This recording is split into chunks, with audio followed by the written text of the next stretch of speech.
Okay, so if you're at all familiar with the Church of Jesus Christ of Latter-day Saints, you probably already know that members of the church don't smoke or do other recreational drugs, and they don't drink alcohol, coffee, or tea.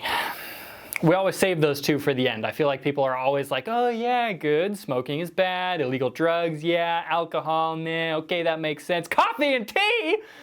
Don't freak out though, we're gonna talk through this. It's all part of a revelation we call the Word of Wisdom.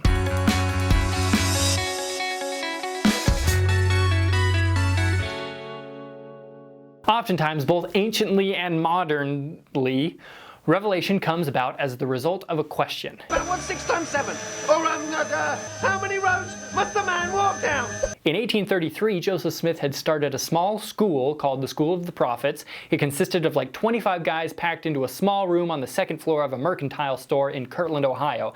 These guys were big-time pipe smokers and chewing tobacco users. It made the room nasty. Joseph's wife Emma was just disgusted with the tobacco-soaked floor. They both lived in this mercantile at the time, so she often was the one cleaning the floors.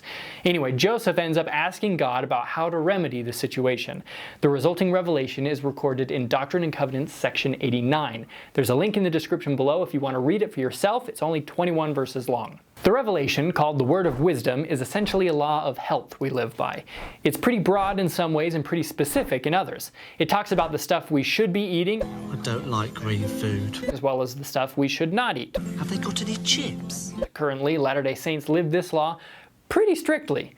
From the text, though, we learn that when it was first revealed, it was not considered a commandment, but rather divine counsel. Joseph Smith, Brigham Young, and their contemporaries still occasionally smoked and drank. Through later prophets, the Word of Wisdom evolved from counsel to commandment, which I'm grateful for because statistically, Latter-day Saints that follow this commandment live about 8 to 11 years longer than the general population.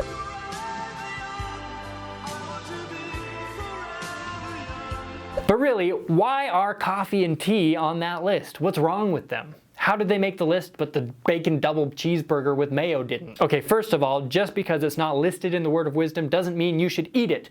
It also doesn't mention bleach, but don't drink bleach. But why coffee and tea? Well, there's a lot of speculation about that. We Latter-day Saints, first, are very cautious of addictive substances, so some people assert that we must not be able to drink coffee and tea because the caffeine in them is a stimulant and can be addictive. Is there any more coffee? That's a good theory and may have something to do with it, though it's led to a misconception that Latter-day Saints can't drink soda that has caffeine in it, which isn't the case. The revelation also says it was given in consequence of evils and designs which do and will exist in the hearts of conspiring men in the last days. This calls to mind stories of big tobacco and other companies working overtime to get you addicted to their products, and leaves the door open to those kinds of possibilities right now or in the future. Will something or is something like this happening with tea and coffee right now? I don't know. When it comes right down to it, I don't know exactly why we're asked not to drink coffee or tea. But I believe Joseph Smith was a prophet, so I'm not going to drink it. You might remember a certain leper in the Old Testament called Naaman. In 2 Kings, Naaman hears about a man in Samaria who could apparently heal people. His name was Elisha. He was a prophet. Naaman, having nothing to lose but his limbs... Leprosy joke. I didn't know what you wanted me to do. I wanted to throw that in. Naaman, having nothing to lose but his limbs, traveled to Elisha's house to see if the rumors were true. Elisha doesn't meet Naaman personally, but rather sends out a messenger to him. The messenger said to Naaman, "Go and wash in Jordan 7 times, and thy flesh shall come again to thee, and thou shalt be clean." Naaman's response was similar to how many people respond to the tea and coffee thing. He thought it was ridiculous. The Jordan River had no healing powers. In fact, it was a pretty nasty river. But eventually, Naaman tried it out. Lo and behold, he was healed.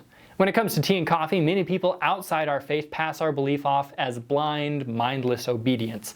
Hopefully, we'd disagree. We'd call it faith obedience. We have faith that it's instruction that God currently would like us to live by, even if we don't understand why. That rhymed. Check out the link to our website in the description for more information about the Word of Wisdom. I'll throw a few other helpful resources in there for you as well. And we'll see you next time. Have a great day. Nothing to lose but his limbs. Traveled to Elijah. That's so funny. I can't do it yet, I'm not.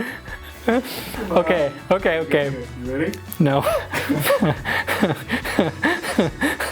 Oh, it's such a good pun.